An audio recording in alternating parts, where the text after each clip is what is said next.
Hello Tubesters, it's Gav. Welcome to another one of my videos. It's one of these impromptu pop-up ones I do from time to time. Just a quick update on the Hornet stroke Nashorn, so Hornisse. So it's a German Panzerjäger from World War II. So it mounts the 88mm anti-tank gun. If you go back on my other video, there's an explanation. This is 15mm, so stroke 1 in 100. It's from the Flames of War Battlefront Flames of War series. So it's a tabletop game. And I got this one, and well, there's no point showing it's a sprue, and I've got a Lee stroke Grant tank to build as well at some stage. So the idea was, as I said in the other video, is to just put a few extras in it really. So I've opened these up. I've used like a I don't know what you call it now, like a milling piece on my Dremel, and you know, just rounded them out, and they've got a metal file and just rounded them out a bit more. I'm going to have the driver and the radio operator. The radio operator might, if I don't get him stood up, will probably have to just be on some bit of sprue or something just to raise him up a bit. Whereas this section here, this section obviously fits over the, there's already a piece moulded on there, so that more or less makes a handy little, if you paint it black first and then put your figure on top. So I've opened those up. They're very simple hatches. As I said to you on the last video, the entire fighting compartment and even the general hatches, it's not meant to be a tank. It's supposed to stand off with the 88mm gun, a bit like the Tiger tanks used to do, except for obviously, as we all know, a Tiger tank could get up close and personal and be still extremely hard to knock out, even with a Piat or a bazooka, something like that, or anti-tank guns. Whereas these guys, like all mobile anti-tank guns, or the majority of them, are very thin armoured. All right, maybe not the Jagdpanther and Panzer and all that, but these guys definitely are. Obviously, they're very weak to attacking infantry, and they do mount on the rear here. There's normally one MG34 or 42 to put in it, but I'm quite sure that the crews might well have, with all the amount of stuff just left lying on the battlefield, I'm quite sure that they would have added an extra MG to put on the other side if they wanted to. So the hatches are really, they're not really showing up very well there. The hatches themselves in real life are really simple. They're not heavy duty, there's no periscopes in them or anything like that. I decided to cut out the front. I didn't want to lift it too high to show too much of the non-existent interior, but that'll be painted black anyway. And there's normally a vision block that sits quite prominently under there, so there's not an actual lot of vision for that's not that far off how the photographs I've seen of them would be. This is it comes in two parts, and it holds they quite often lock this into place when travelling. So what I did was drill out the centre there, which would be clasping the barrel. So that's that. There's a bit of a gap in the armour here, so I put two plastic shims in, plastic hard shims, and glued them and then cut them off. And they just need clean. Then I put some more glue on, and they just need cleaning up a bit better than that. I want to work on the lights, because you can see all they are these little things sticking up really. So I thought, the classic German light it's got this convoy cover over with just a slit. So I'll need to just check my photo references again, but I'll probably either carve out or sand these so that they sit on stalks rather than just these things here, and then either paint or just do a small groove for the light. This is the jack. Yeah, I know obviously this is a gaming piece. These are obviously out of scale, the foot tread plates here. It's a shame they put them there and not on here, because these would have checker plate, whatever you want to call it, around here as well. Now these, I don't know why there's two. I'll have to have a look, but there was nothing on that side, so you can see I've added a piece of plastic card. These are actually like fission ports again that would stick up. They push them up and they can keep the heads down if they're being attacked by infantry, and just at least look out that side of the vehicle. It's completely missing on that side, so I've put it on. These are what you'd expect to carry the anti-tank rounds, and this comes up like a concertina and then sits on the top in real life. These are MG mounts here. They've also completely missing the commander's sighting periscope, which sits out on a swing out arm and folded in and looks that way more or less when in travelling mode, and then if they're sitting, ready to engage. You often see the commanders using their binoculars first, but obviously if they want to actually look at a target before the gunner, or take one for the, tell the gunner which one to go on to, they swing out the targeting binoculars. Is there anything else? This is my poor attempt here, this styrene little bit of block here. I'll paint in the details, and I might just put carrying handles on top, but there for the MG, for the pintle mounted MG, that's spare ammo cans, and it would have been about flat steel, but I haven't got anything that small, so I'll just use a piece of copper wire again, and I tend tonight to put maybe one just pointing down. It's just like a little basket that they shove them in. I'm going to do a few more foot details as well. I'm actually using like built Tamiya models and Dragon models to actually get the interiors, because the real wartime ones, yeah, there's a few like this where they're obviously they're shown on the outside and that, but all the interior are hard to come by. There's only 3 of these in existence. There's one in the Netherlands in a museum collection that's running, but it's actually got a British 432 armoured personnel carrier engine. That's our old battlefield taxi from the 60s and 70s and 80s, before the Warrior. So they had that in a fire not too long ago, in a garage fire, and wrecked it and had to redo it again.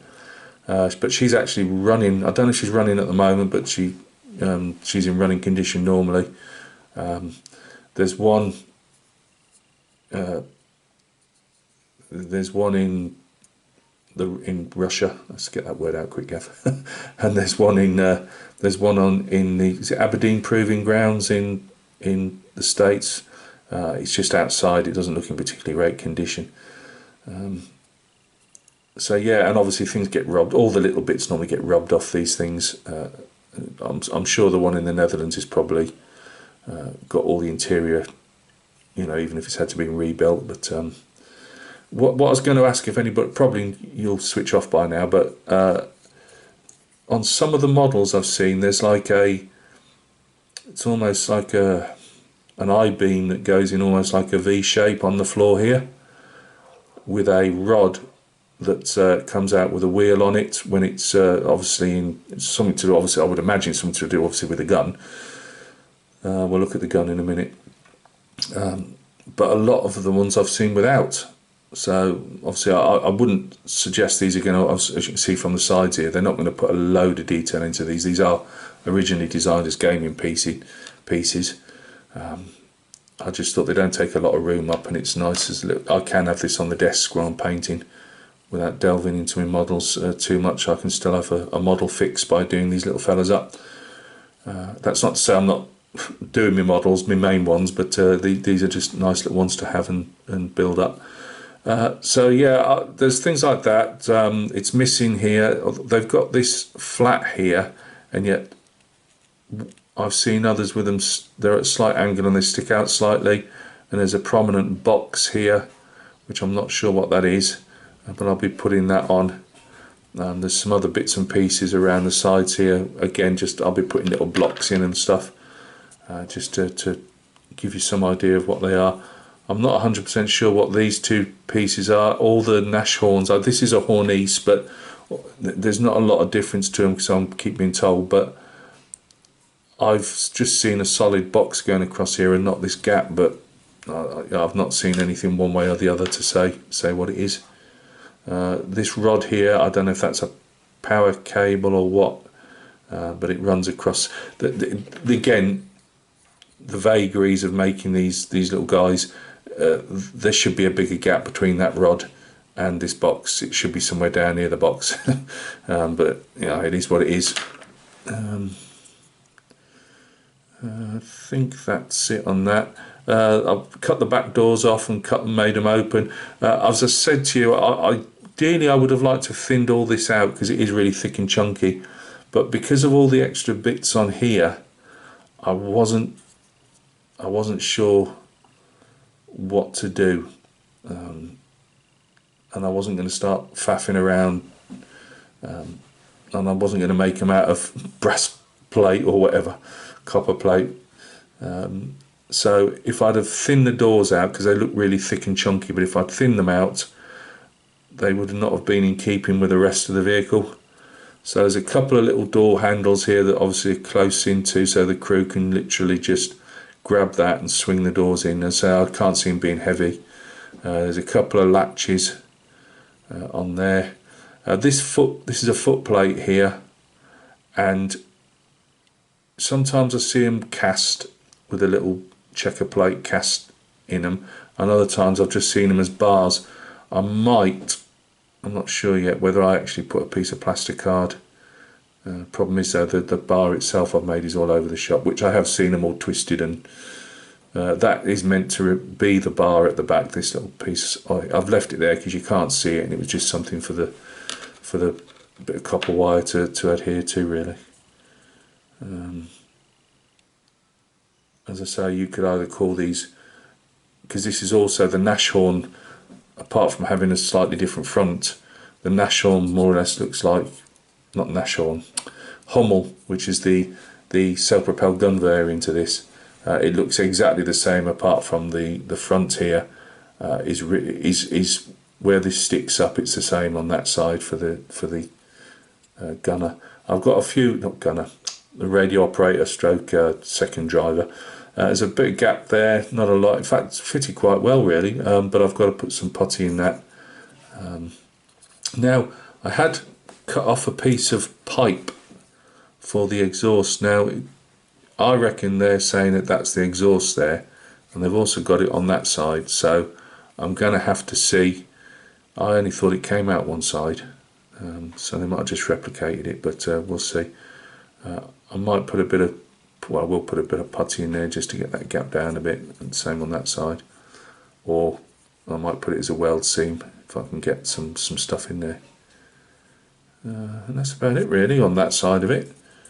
So I may yet either just leave that. might have to leave that and just paint it as exhaust, or I might cut my bit of pipe down even more just so it sticks out slightly. So that's that. Still a bit way to go on that. I wasn't going to, because what I want to do is spray this separately before I put the gun in, because when you put the gun in, there's lots of gaps where you know you'll never get my spray into, you know, my airbrush, so I'm going to leave that.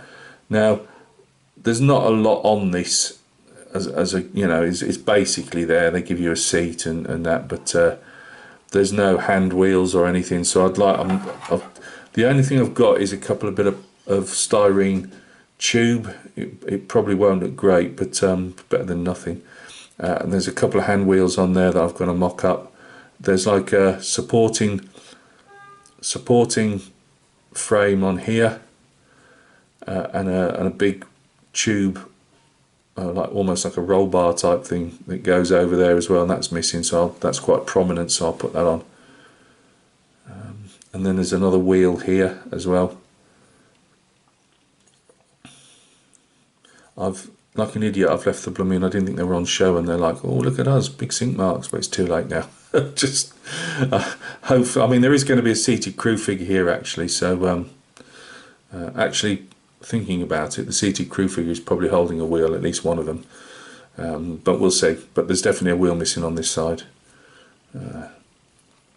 But when that's down there, I've had it in and out a few times, but I don't want to keep doing it in case it in case I bust something. But you know, she sits down obviously in this front part here. I've glued that in place now. You could have it loose, but I needed to have it glued in place so I could put this frame, make this frame up around it. So yeah, there's a bit to go. I tried that blue stuff. It wasn't very on one of them figures, and a couple of spare bits of stowage I'd got from the Lee, and it wasn't very successful. I'm going to have another. I mean, I think that's just trial and error, but I do fancy having a go at sculpting a couple of little figures for the front. So I might have a go at that once I've got this actually made up. I mean, what can possibly go wrong? So yeah, that's about it really. As I say, if you look underneath, you'll see bits of holes in it. I'm not going to town on that. I mean, when I make it, you know, it will sit down. I'll probably not have it. I'll have it loose on a base, if that makes sense. But you're never going to see underneath, like with most models. So, and then I'll decide on the camouflage and everything when I've got that far. But I mean, you look at the wheel details. See, like the little nuts and that and bolts on there. I mean, it's really tracksad's great. I say I'll have to look again at me figures, my photos, to see if these, because I think these are supposed to be a couple of exhausts, and I tend to see the exhaust tend to stick out on one side. I didn't think it had two, but we shall see. So yeah, if anybody watches this all the way to the end, does anybody know what that, if again, because I'm going off scale, other scale models like 1 in 35s to get some detail, and I am looking at wartime photos as well, but it goes, you know, like that really at the base. It's quite prominent, and I was saying to myself, you must break your neck on that when you're trying to load rounds into the breech. I haven't a clue if it's a strengthening rod or what. If it was only meant to be on certain vehicles, I've no idea.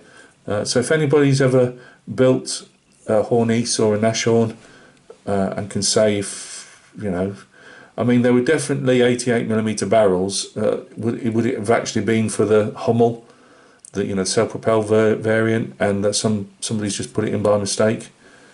I don't know. So thank you very much. I just thought I'd catch up with you, touch base, as they say, with what's going on with that. What else have I got coming up? I've ordered some 6mm infantry. Not that that's going to matter really for a while, because they'll come in when they come in. That was 2d6, and I just bought a platoon just because I like the Jag Panther, as we all do. I had to buy some platoon of Jag Panthers as they weren't massively expensive. Almost finished the client's commission, which you'll have a look at once we've got some bases on them.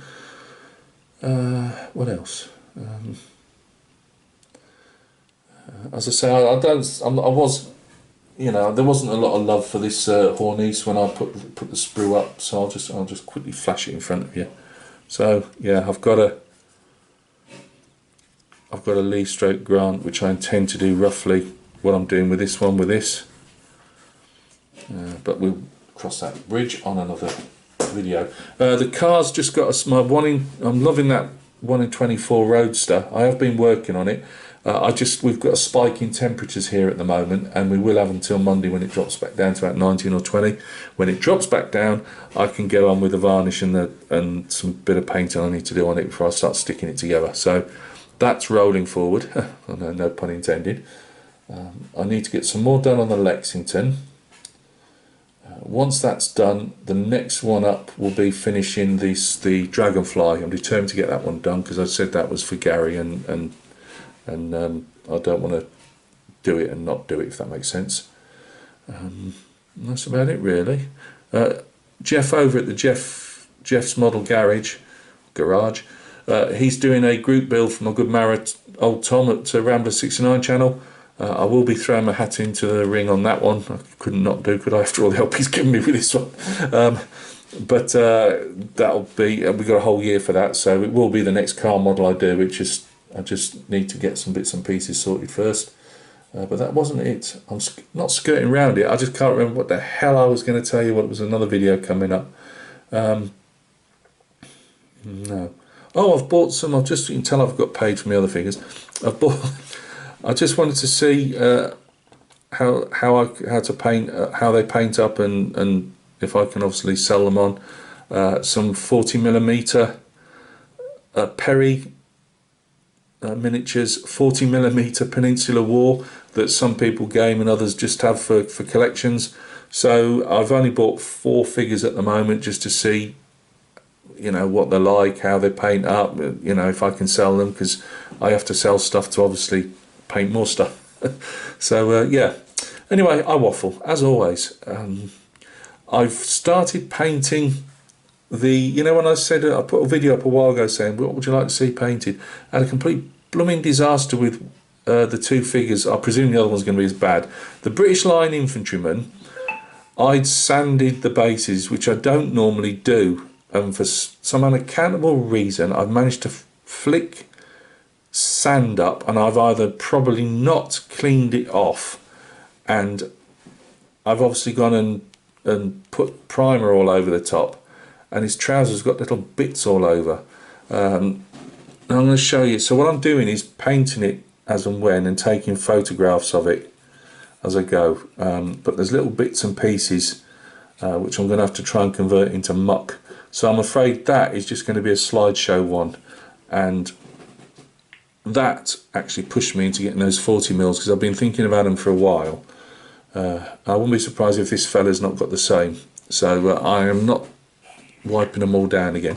So I'll do a better explanation to that when I get around to it. But he is getting painted. It's just unfortunate it's not going to be under a video. It'll just be slideshows with a bit of info on, unless I can somehow magically learn how to do a voiceover. So yeah, that I apologise for that. It will come up, and there'll be a complete paint recipe with him. I'm taking photographs of the paint bottles I use at the same time, and I will do a description in the description, just saying obviously what paints I've used. I can't give you ratios, but I can at least give you obviously all the bottles I've been using. So there's that to go.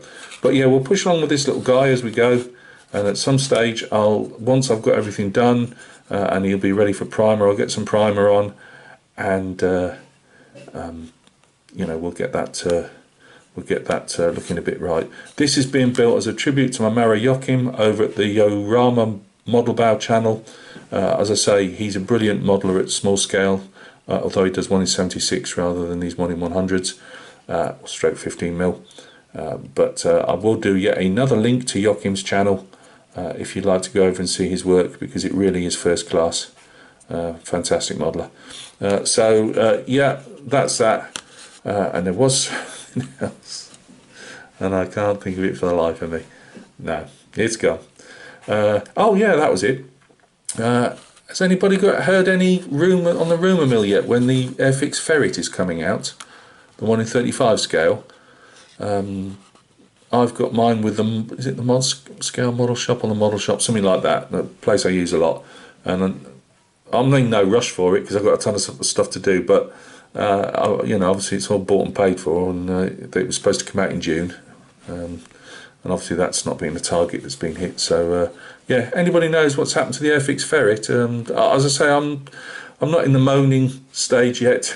Don't, if it's another month or whatever, I'm not that fussed. You know, I've got stuff to do, but I'm not, and I haven't bought this. You know what's going to happen as soon as the Ferret hits because it's a new tool, and well, as in what they call it, you know, Airfix have never done one before. There'll be a slew of videos, everybody tripping over their own feet to put one up to get some video hits and whatever. I'm generally not doing it. I just love the Ferret. I grew up with the Ferret. I used to see it knocking around. Obviously, I brought up on military bases and stuff, and by the time I was in, they were more or less all getting phased out. But I just love the ferret, so that's the only reason I bought it. I just thought I'd throw that in. So yeah, so 2 big questions. Anybody know what's happening with the ferret? And one last time, does anybody know what that bar I've got? If you just go and look at, if you just go and look at a Tamiya and stuff, that like the models themselves, some of them have this bar that goes in here. You know, if I need to replicate it, it looks like only like some I-beam angles. I can at least do a small representation of it. But I've seen others that have, apart from they've all got checker on and this is smooth, I've just seen them with a completely, you know, empty deck. So, right, look after yourselves. Thanks for stopping by and taking a look, and we'll catch each other on another video. Cheers.